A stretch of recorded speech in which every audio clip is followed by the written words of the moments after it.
మరుసటి రోజు 18వ తేదీ రాష్ట్ర ప్రభుత్వం ఏమైనా స్పందిస్తదేమో నేను వెయిట్ చేసిన. ప్రభుత్వం నుంచి ఖండన లేదు, స్పందన లేదు. అదేవిధంగా ఇంకొక దినపత్రిక సాక్షి దినపత్రిక, ఇది మరుసటి రోజు 18వ తేదీ కృష్ణా జలాల హక్కుల పరిరక్షణలో ఫలించిన సీఎం జగన్ కృషి, అంటే ఆంధ్రప్రదేశ్కు మేలైందని చెప్పి, జగన్ విజయవంతంగా ఆంధ్రప్రదేశ్కు లాభం చేసిందని చెప్పి సాక్షి దినపత్రిక రాసింది. నెలలోగా ఉమ్మడి ప్రాజెక్టులు కృష్ణా బోర్డు చేతికి. ఇది అన్ని ప్రముఖ పత్రికలు స్పష్టంగా రాసినాయి. ఒకవేళ మీరు ప్రాజెక్టులు అప్పచెప్పింది నిజం కాకపోతే వెంటనే రాష్ట్ర ప్రభుత్వం స్పందించి రెండవ రోజు రిజైండర్ ఇవ్వాలన్నా వద్దా, ఖండించాలన్నా వద్దా?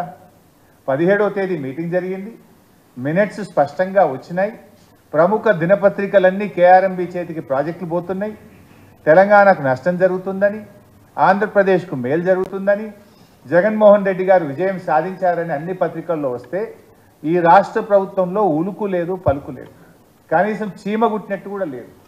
కానీ 19వ తేదీ నాడు నేను ప్రెస్ మీట్ పెట్టి ఇది ఇంత అన్యాయం జరుగుతూ ఉంటే మీరు ఏం చేస్తున్నారు అని చెప్పి నేను గట్టిగా రాష్ట్ర ప్రభుత్వాన్ని నిలదీయడం జరిగింది. అప్పుడు తేరుకున్నటువంటి ప్రభుత్వం లోలో ఈ మినిట్స్ అంతా తప్పు, మేము ఒక ఉత్తరం రాస్తున్నాం ఢిల్లీకి అని చెప్పి నేను ప్రెస్ మీట్ పెట్టినాక స్పందించి లేలే ఈ మినిట్స్లో తప్పు వచ్చింది, మేము ఒప్పుకోలేదు అని చెప్పి ఢిల్లీకి ఉత్తరం రాసిండు. ఎప్పుడు రాసిండు? నేను ప్రెస్ మీట్ పెట్టిన ఈ ప్రభుత్వాన్ని కడిగితే ఆ రోజు వీళ్ళు మేల్కొన్నటువంటి పరిస్థితి. ఇది మొదటి మీటింగ్.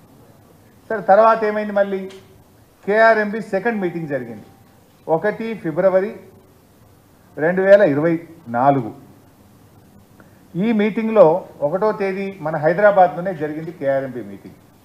నేను అనుకున్నా మొదటి మీటింగ్లో ఏదైనా తప్పు చేసిండ్రేమో, రెండవ మీటింగ్లో సవరించుతారేమో, రాష్ట్ర ప్రయోజనాలు కాపాడతారేమో, ఇప్పటికైనా వీళ్ళు మేల్కొందరేమో అని మేము ఆశించినాం. ఇది నేను నా సొంత కవిత్వం కాదు బై సార్, ఇది కేఆర్ఎంబి విడుదల చేసిన minutes. What I'm reading is minutes of the KRMB meeting.